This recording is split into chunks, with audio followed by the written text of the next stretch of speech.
Amigos del Perú y del mundo, muy buenos días, muy buenas noches. Encantado de estar con ustedes. Esto es Rey con Barba. Y miren ustedes a Rafael Rey. Ha bajado de peso, ¿no? Se ha comprado un terno nuevo. ¿Ah? Luce como un loro inglés, ¿no? Es una broma. Rafael Rey nos está viendo desde Madrid y nos manda saludos, ¿ah?, a todos nosotros y, por supuesto, a nuestra audiencia. En los próximos días estará de regreso, ¿no? Ahora, el tema del día tiene que ver, vamos a tocar varios temas con el presidente del Congreso. Déjeme darle la bienvenida antes al doctor Salguana, presidente del Congreso, quien ha venido gentilmente a responder todas las preguntas que se le hagan, ¿no? Y se lo agradecemos. Ahora, el tema de la muerte del ruso, un músico, un artista tan popular y tan vilmente asesinado, ha originado una indignación popular que, por supuesto, ha llegado al Congreso, lo cual se ha resumido en sendas mociones de interpelación y de censura. Pero yo tengo una posición sobre esto y quiero leerla tal como la he publicado hace unos minutos, ¿no? Leo los comunicados de varios partidos. Renuncia o destitución del ministro del Interior. Digamos que los entiendo. Estamos en un año electoral y la voz del pueblo es la voz de Dios. Urge entonces un chivo expiatorio, sobre el cual recaigan todas las culpas para eximir a los grandes culpables, como por ejemplo a los fiscales y jueces que han liberado decenas de miles de delincuentes, capturados en flagrancia. Los grupos parlamentarios que hoy acusan también deben de ser acusados por su incomprensible medrosidad frente a la corrupción y politización del sistema jurídico, que debe ser reorganizado radicalmente. Tampoco Dina y su gabinete pueden sacar cuerpo, porque ellos tienen una cobardía mayor, que no es otra que la de no querer denunciar parcialmente el Pacto de San José, que es el mayor obstáculo que tenemos para poder adecuar nuestra legislación a la dramática realidad de nuestro país. En suma, la presunta salida de un ministro de Estado, para mí, es solamente, digo, un beso falso, un piropo, o un simple ejercicio parlamentario, como decía Enrique Chirino Soto, de vez en cuando tumbarse a un ministro, ¿no? Pero esto requiere una cirugía mayor, aunque para ello, claro, se requiere eso que ponen las gallinas. ¿Qué dice usted, doctor Salguana? ¿Tenemos o no el coraje suficiente para implementar las reformas que nuestro país requiere con urgencia? Pepe, primero, buenas noches. Un gusto estar en tu programa, un gusto saludarte.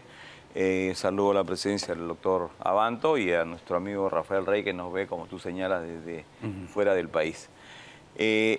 Primero, expresar nuestra solidaridad y condolencias a la familia del artista vilmente asesinado, ¿no? Creo que hay un drama humano, hay un tema de dolor, ¿no?, que creo todos los peruanos compartimos, y eso nos tiene que llevar a una reflexión profunda de lo que está sucediendo. Y el tema del ministro del Interior sí es un tema político que tiene que deliberarse y decidirse, estoy seguro, en esta semana. El gobierno tendrá que tomar algunas decisiones, las bancadas se están pronunciando. En el caso de APP, nosotros vamos a sostener mañana una reunión de bancada. Se le hemos solicitado al vocero político, que es el expresidente Alejandro Soto, y ahí la bancada tomará una decisión al respecto. Yo comparto en gran medida tu tuit. Efectivamente, este es un tema integral, este es un tema que tiene muchas aristas. Este no solamente el Ministerio del Interior. Esto tiene que ver, por ejemplo, con esta sucesión de afectación continuada de la propia Policía Nacional del Perú, su deterioro institucional, el mal manejo. Acabamos de aprobar en el Congreso de la República acusaciones constitucionales contra expresidente y exministro del Interior, que se destituyeron a cerca de 17 generales para que acceda el número 18, 19, 20 en la carrera de mando. Todo eso genera desmoralización, lamentablemente, y obviamente no se coloca a los generales más destacados en las direcciones que corresponden, y hay mucho favoritismo, influencia política o de otras naturaleza. Todo eso genera que la policía tenga vehículos totalmente destartalados, comisarías en malas condiciones, no se compran armas hace 20, 30, 40 años, los sistemas de comunicación son personales. Uno va a una comisaría, te atiende el policía con una computadora que es personal, las balas tienen que comprarlas ellos, y encima hay un esquema legal que aún no hemos desmontado, o en todo caso el sistema jurídico que tú bien señalas, que privilegia a veces defender al delincuente y no proteger al policía que hace uso de su arma defendiendo al ciudadano, defendiendo a la sociedad. Entonces creo que se impone una reorganización de la policía, pero además crea una mirada integral del sistema total de justicia, ¿no? Poder Judicial, Ministerio Público, INPE. Hoy día he visto fotografías en un medio de comunicación de internos de un penal de Piura que están vinculados a extorsión, tomándose fotografías y publicando en sus redes sociales como que estuviera tranquilamente en su domicilio. Todo eso tiene que corregirse. Sí. Presidente, fíjese, el tuit de Pepe me recuerda una conversación que me relató Jaime Yoshiyama con Rudolph Giuliani, el gran alcalde de Nueva York que combatió el crimen, porque la tuvieron hacia los 90 cuando hubo este boom del secuestro en el Perú. Y Giuliani le dijo que la única forma de vencer al delito era policía, fiscalía y poder judicial. El Congreso tiene pendiente la reforma del Poder Judicial y del Ministerio Público. ¿La va a abordar? Mira, ese es un tema que ya se ha conversado en las bancadas que tenemos presencia en la mesa directiva y que hemos estado de alguna manera conduciéndolo los últimos 3 años. Ya hay la decisión política de hacerlo. Creo que nos estamos retrasando un poco y yo espero esta semana convocar a los voceros de estas y otras bancadas porque creo que esta reorganización, reingeniería, como se llame, tiene que hacerse rápidamente. Ya los argumentos todos los conocemos.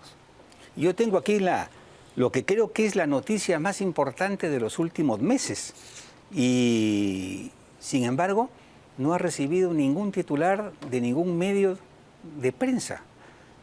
Sucede que con 94 votos a favor y solo 4 en contra, el Pleno del Congreso aprobó la conformación de una comisión para investigar el acuerdo de colaboración de Odebrecht. El plazo es de 90 días, es un plazo muy corto para una investigación tan compleja, ¿no? Sin embargo, estamos ante un caso que es el más grande caso de corrupción de nuestra historia. Esta empresa, junto con sus socios peruanos, coimearon presidentes, ministros, gobernadores, alcaldes y presuntamente a fiscales, procuradores y periodistas. Es un caso escandaloso que tiene que ser investigado, ¿no? Con mucha seriedad y con mucha responsabilidad. La pregunta es, ¿están los congresistas nominados en esta comisión realmente preparados para abordar este tema? ¿Están dispuestos a solicitar, por ejemplo, el levantamiento del secreto bancario, de las comunicaciones y otros temas tan delicados como este? ¿O de repente podrían ser coimeados también, como ha sucedido con tantos otros, ¿no? Ya sería paradójico, ¿no? Pero sí, mira, ese es un tema que se aprobó con una alta mayoría, como tú bien señalas, Pepe, y me parece que es un tema que es necesario y urgente abordar, ¿no? Lo que ha sucedido con esta empresa y todas las situaciones de corrupción generalizada, porque no fue un caso coyuntural o episódico, sino formaba parte de un sistema de corrupción institucionalmente armado, organizado y en donde estuvieron pues de rey a paje, ¿no? Entonces por eso es que esta comisión se constituyó y estamos dispuestos en el Congreso a darle todas las facilidades y las facultades que corresponden a comisión investigadora para que esto se produzca. O sea, el Perú tiene que saber en realidad a fondo qué sucedió, quiénes participaron, quiénes se beneficiaron. Y lo que sí me llamó la atención es que este caso pasó desapercibido, como tú bien señalas, por los medios de comunicación. Nadie se lo comentó. ¿Por qué será? Evidentemente que hay por ahí ropa tendida, claro, ¿no? En todo caso, hay que decirlo con todas sus letras y ahora hay que proceder a la investigación. Presidente, pero la Constitución y el reglamento del Congreso les permiten unos apremios que son muy poderosos, porque son los mismos apremios del Poder Judicial. ¿Esta comisión estará dispuesta a usarlos? Y por otro lado, tiene un buen punto de partida que fue el informe de la Comisión Bartra, que tenía más de 1.700 páginas, que no debería, y un bagaje enorme de información que no debería ser desperdiciado por la nueva comisión. Sí, vamos a ver eso. Van a allanar, van a levantar secretos, van a tener el coraje de abrir las puertas. Yo espero que sí. Yo creo que el Congreso debe tener la audacia de afrontar estos temas con total entereza. Creo que estos temas tienen que ya acabarse de manera definitiva. Y la mejor manera es que sepamos la verdad, y que el Poder Judicial sancione en el momento que corresponde a quienes realmente corresponde y no se haga mucho circo al respecto, ¿no? Y como tú bien dices, la comisión de la ex congresista Bartra hizo un trabajo amplio, diligente, y creo que tiene que servir de base, ¿no? Y todos los informes que hayan previos, porque no es que el Congreso empieza ahora en 2021, hay un trabajo precedente que tenemos que utilizar. Lo concreto es que hay que llegar a la verdad y contribuir para que el sistema de justicia, ¿no? Tenga elementos de juicio y sancione en el momento que corresponda. Antes de comenzar esta entrevista, estaba conversando con el doctor Abanto el tema este de la ley Mordaza, y su punto de vista me pareció interesante. ¿Por qué no lo compartes con la opinión pública? No, bueno, porque hay una gran campaña contra... Pepe, hay una campaña que habla de la mordaza y eso no es verdad. La libertad de información y la libertad de expresión no tienen nada que ver con la difamación, la injuria y la calumnia. Es más, siempre han estado, estas tres cosas han estado fuera de la protección de la libertad de información y de la libertad de expresión. Y es muy sencillo. A ver, presidente, yo quisiera ver una reflexión suya a propósito de esto. Hoy vivimos la sociedad de la información. Para otros es la civilización del espectáculo. La imagen del ser humano es idéntica a su integridad física. Si alguien destruye deliberadamente la imagen de alguien, abusando de los medios de comunicación y sobre pretexto de la libertad de expresión o de la libertad de información, ¿por qué no va a responder como respondería alguien que le corta un brazo a otra persona o le corta la cara? ¿Por qué razón, presidente? ¿Usted cómo siente este tema, donde han arreciado críticas? Y les comento rápidamente, hacer una reflexión a raíz de la visita que tuve de la misión de la Sociedad Interamericana de Prensa, sí, que nos visitó en el Congreso, y tuvimos una discusión bastante intensa, ¿no? Porque el diagnóstico que ellos tienen es que hay una campaña sistemática, una suerte de agresión permanente a la prensa en el país, y que el Congreso, algo así como que está dedicado a sacar normas que pretendan coactar la libertad de prensa y la libertad de expresión. Yo le dije que lamentablemente no era así, que lo que yo puedo notar en el país que hay hechos individuales, aislados, como por ejemplo lo sucedido en Ica, que mataron a un periodista, lamentablemente. Sí, la policía tendrá que investigar y sancionar, pero no hay una campaña, no hay una arremetida sistemática como puede haber en otros países. Y es más, le dije yo que en el Congreso tenemos a los periodistas en todo lado. Tenemos en los Pasos Perdidos, tienen su sala particular, están por todas las comisiones, entrevistan al presidente, todos los días lo tienen en los Pasos Perdidos. Y obviamente en el Perú no solamente hay libertad de prensa, sino hasta se abusa de la libertad de prensa, porque a veces se miente, titulares falsos, se difama. Y esa es una realidad concreta que también le pedí que ustedes tienen que corregir. Yo le mostré las quejas que hemos hecho, por ejemplo, al Consejo de la Prensa Peruana por un diario que nos sacaba interdiario titulares completamente falsos. Nunca rectificaron, nunca nos contestaron y no tenemos ninguna información al respecto. Entonces dije, la responsabilidad es de la autoridad, pero evidentemente también de la prensa. Permítame, presidente, y los representantes del Sindicato de Propietarios de Medios de América, porque esa es la Sociedad Interamericana de Prensa, por supuesto, son los... ¿le expresaron alguna preocupación por los trabajadores de la República, por ejemplo, que son despedidos sin ningún derecho laboral o cosa por el estilo? No, en absoluto, no mencionaron absolutamente no se preocupaban por los... O sea, eso no les preocupa. No les interesa, ¿sabes por qué? Porque la Sociedad Interamericana de Prensa ha sido creada y está compuesta y dirigida por los dueños de diarios y cadenas de televisión. Entonces, ellos no se preocupan por los trabajadores, se preocupan por sus propios intereses. Y tomarlos en serio me parece que es un error, y ha hecho bien Dina Boluarte en no recibirlos, ¿no? Porque sus conclusiones han sido horrorosas, caprichosas, ¿no? Además. Fíjate tú, cuando ellos llegaron, cuando bajaron del avión, yo puse este pequeño tuit. Una delegación de turistas de la Sociedad Interamericana de Prensa está de paso por el Perú. Dicen que van a investigar denuncias sobre restricciones a la libertad de expresión. Esta delegación, con aroma de perfume caviar, de seguro se percatará que en el Perú lo que sobra es libertad de prensa, como dice el doctor Salguana. Y si son serios, lo cual no lo creo, la única solución a la que podrían llegar es que aquí en el Perú lo que hay es un libertinaje desbocado de la prensa denunciante. En caso contrario, da igual, porque su opinión no significa ni nos obliga a nada, ¿no? En suma, para mí, discúlpenme la expresión, han sido 4 payasos traídos por sus amigos caviares para defender sus intereses, ¿no? Y eso es todo, ¿no? Ahora, en el caso del Congreso, nosotros le hemos expresado claramente nuestro punto de vista, ¿no? De que en el Perú hay libertad de prensa. Amplia libertad de prensa. Así es. Tenemos para exportar. Acá tenemos periódicos, radios, redes sociales y nadie se coacta. Y si hay un tema de denuncia en temas de delito contra el honor, está referido precisamente a eso. Pero eso no implica, pues, coactar la libertad de prensa ni de expresión. Ese simplemente presumir que se ha cometido un ilícito penal que lo va a dilucidar un poder judicial autónomo, además. Y hay algo de histeria ahí, presidente, fíjese, porque la libertad de información, por ejemplo, Pepe, pide una veracidad que es sinónimo de verosimilitud, o sea, es de este tamaño. La verdad es esta, de este tamaño. O sea, lo mínimo que se les pide es verosimilitud. Nada más. Entonces, no hay ninguna posibilidad de que haya a menos que el periodista actúe con real malicia, que haya un resultado penal, si trabaja diligentemente. Ahora, además, la prensa peruana que reclama cárcel para todo el mundo, ¿por qué se asusta con la cárcel para ellos? ¿No?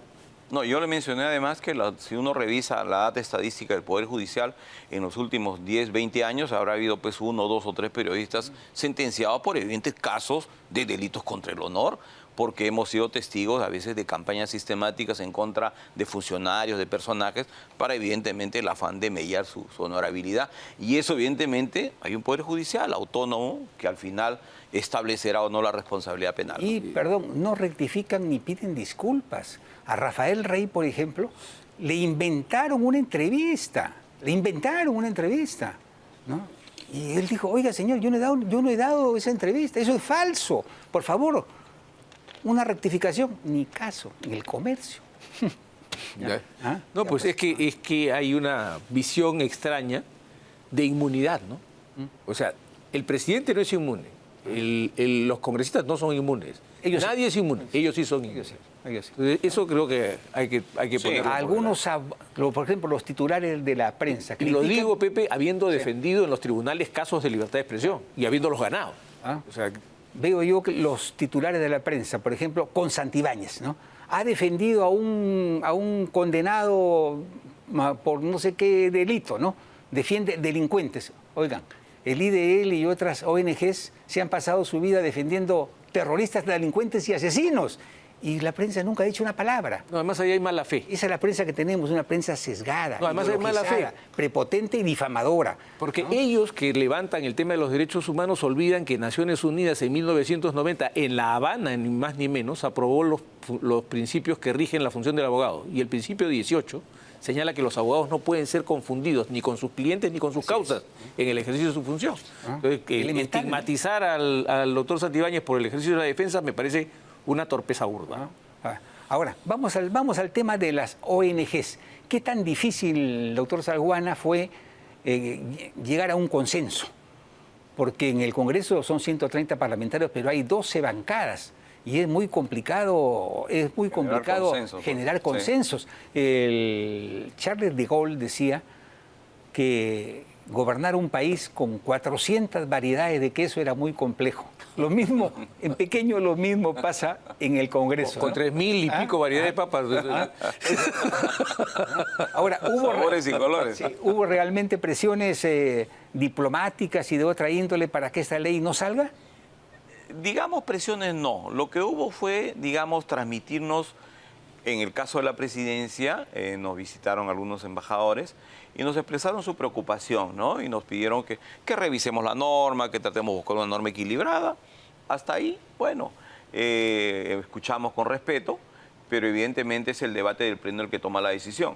Y en este caso, para la mayoría de los parlamentarios al menos, era completamente claro, y además la información de APSI era bastante elocuente. En el Perú hay 1.800 y picos ONG registradas. ¿Cuántas entregaron información de sus actividades y los recursos y el uso que les daban? 217. Y el 70% de los ingresos creo que se iban en honorarios, ¿no? Remuneraciones, asesorías, consultorías. Entonces, si por ejemplo, en el tema ambiental, por ejemplo, ¿no? En el tema Amazonía, que es el que, digamos, conozco más cercanamente, El año pasado había se había transferido recursos a estas entidades vinculadas al tema ambiente, además tenido un promedio de 97 millones de dólares, ¿no? Entonces uno se pregunta, ¿y dónde se invirtió? ¿En qué se invirtió? Y lógicamente muchas veces la actividad que realizan estos organismos impiden el desarrollo de proyectos locales para el beneficio de las poblaciones locales. En muchos casos hay una oposición férrea al tema de carreteras, de puentes, de líneas de transmisión de energía eléctrica, explotación de recursos de hidrocarburos, de gas. Se oponen a todo. Se oponen a casi todo, ¿no? Entonces uno dice, ¿y cómo vive la gente? Y yo recuerdo mucho, harán 2 meses estuvimos con la presidenta Boluarte en una comunidad en la provincia del Manu, dentro del Parque del Manu que se llama Yomibato. Las condiciones de vida son infrahumanas. Esa gente no puede cazar, está prohibida la agricultura, tienen que llevarle víveres y no hay carretera, hay que llevarlo por el río 3-4 días con un peque-peque. La presidenta llegó en un helicóptero, vio la situación dramática de esa comunidad y se puso a llorar. En realidad es una situación infrahumana en la que vive mucha gente, básicamente comunidades indígenas a la que supuestamente defienden algunos organismos de esta naturaleza. Entonces, todos estos hechos que me imagino se repiten en la sierra y en la costa, ¿no?, ha hecho que la mayoría de los parlamentarios voten y aprueben esta ley.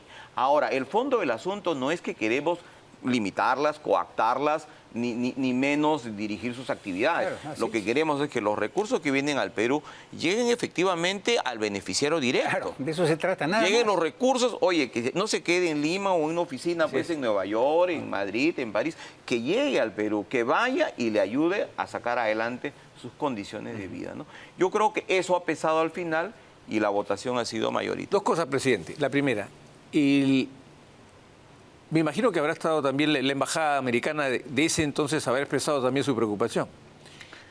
De los que recuerdo, la Porque embajada... hubo inclusive hasta tweets enviados. Sí, no, es público, ¿no? ¿Y le comentaron a usted cómo es la legislación en Estados Unidos, por si acaso? Porque la que ustedes han aprobado es un juego de niños comparada con la legislación norteamericana en materia de organizaciones no gubernamentales. ¿Le hicieron algún comentario sobre eso? No, en absoluto. No, obviamente nosotros hemos tomado conocimiento de las normas, la legislación comparada que hay en otros países que son inclusive mucho más estrictos que la que hemos aprobado, como tú bien dices, ¿no?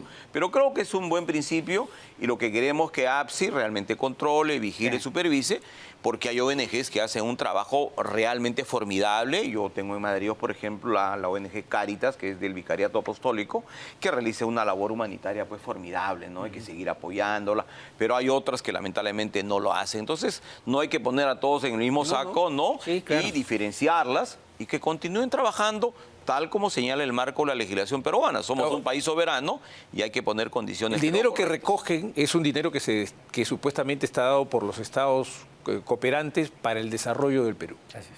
O para el desarrollo de los negocios de las Y ONG. para la protección de los más vulnerables. Por eso. Entonces, creo que la verificación de a dónde va ese dinero resulta esencial, porque no se las dan por ellos, se las dan por el país. Así es. Bueno, quien ha tenido una posición muy firme es el canciller, ¿no? Él ha dicho que no solamente cómo no va a respaldar la ley de fiscalización de las ONGs, ¿no? Y además dice, le ha advertido a los embajadores que no se entrometan en los temas internos de nuestro país. Esa es la posición, pues, esa es la posición, ¿no? Que ha cometido un grave error en el tema de la Corte Internacional de Justicia al proponer como miembro a la fiscal que promovió la persecución contra los militares y la aplicación de los supuestos casos de crímenes contra la humanidad. Bueno, no siempre puede acertar, pues, ¿no? También se equivoca el hombre, ¿no? No, pero digamos, tiene que tener más ojo, ¿no? Pero aquí, por ejemplo, la REC, ¿se acuerdan de la REC de prostitución del Congreso? ¿Verdad? Semanas de televisión, horas, hicieron telenovelas, impresionante, ¿no? Bueno, sobre la supuesta red de protección del Congreso que originó primeras planas y horas de televisión, las conclusiones de la investigación de investigación congresal señalan que no hubo red de prostitución en el Congreso. Y claro, esto lo ha publicado solo Expreso, ¿no? Y los demás medios de Volvemos comunicación. con esa respuesta porque vamos a un corte. Nada, ¿no? Todavía, ¿no? Ahora, miren, este es un disparate. Nosotros dijimos aquí desde el día 1 que eso era imposible. El Congreso socialmente es una institución muy pequeña, todo se sabe. y una red de prostitución, de inmediato pues hubiera sido público, ¿no? Entonces, hay que comprender además a los periodistas, ¿no? Ahí donde hay un caso supuestamente de sexo y de sangre, de inmediato se alborotan y originan primeras planas, ¿no?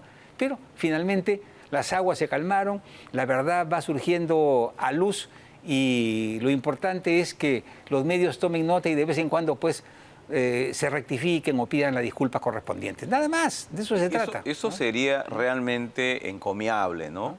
Porque se hizo escarnio no solamente de los parlamentarios, en general, de los trabajadores y trabajadoras, sino de la institución como tal.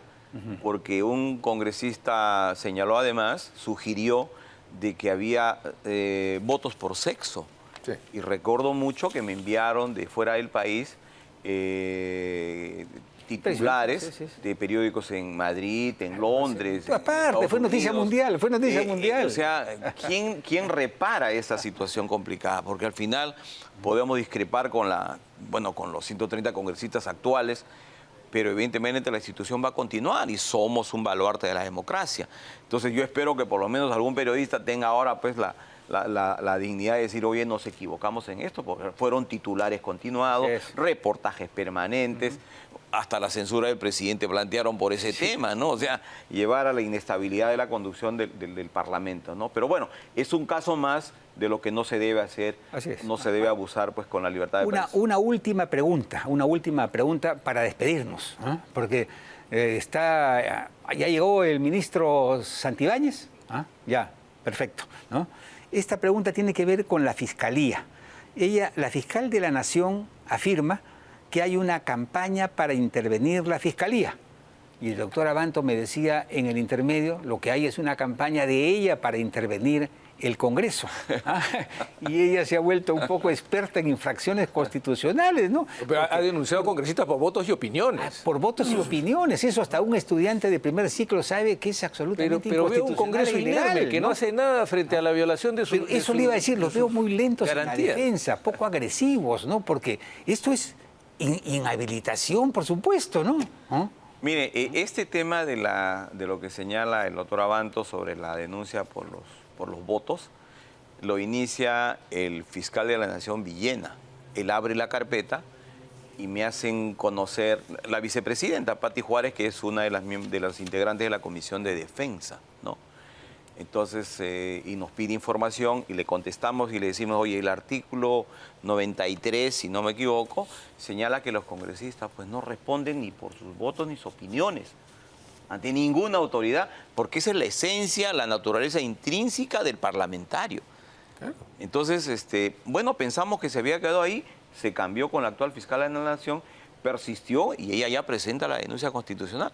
A raíz de ello, ya ella tiene 2 denuncias sobre ese mismo tema, que está en la subcomisión de acusaciones, y tengo entendido que ya la próxima semana tiene el dictamen de procedencia y se inicia el procedimiento que corresponde.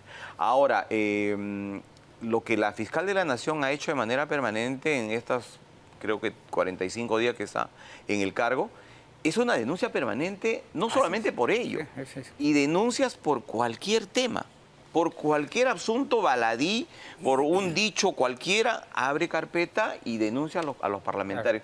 Y yo le he invitado en 2 o 3 oportunidades al Congreso, porque le he dicho, bueno, ustedes están en desacuerdo con las leyes que promulga el Congreso, vengan a discutirlas previas a su aprobación.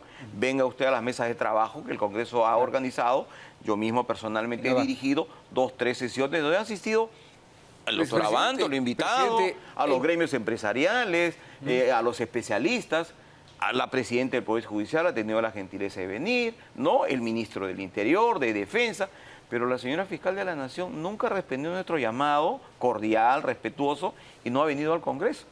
Y evidentemente no lo hace porque tiene pues esta suerte de obsesión en contra del Parlamento, que es un completo error, ¿no? Y cuando se aprueba una ley del Congreso, ellos no la aplican, como si tuviesen la potestad de los jueces del control difuso, ¿no?, Pero ellos no, si tienen algún conflicto con una ley o no les gusta, el único camino que tienen es ir al Tribunal Constitucional. Mientras tanto, tienen que cumplir la ley, porque de otra manera están cayendo en infracción. Pero el Congreso también tiene que cumplir con el mandato constitucional. Sí. Tiene que controlar a los altos funcionarios. Bueno, doctor Salguana, un gusto haberlo tenido aquí y muchas gracias por su paciencia. Un gusto saludarte, encantado, doctor, muy amable. Por absolver todas las dudas que teníamos al respecto. Quedan cosas pendientes en el tintero, pero ya las discutiremos en otra oportunidad. Gracias, gracias. Muy bien.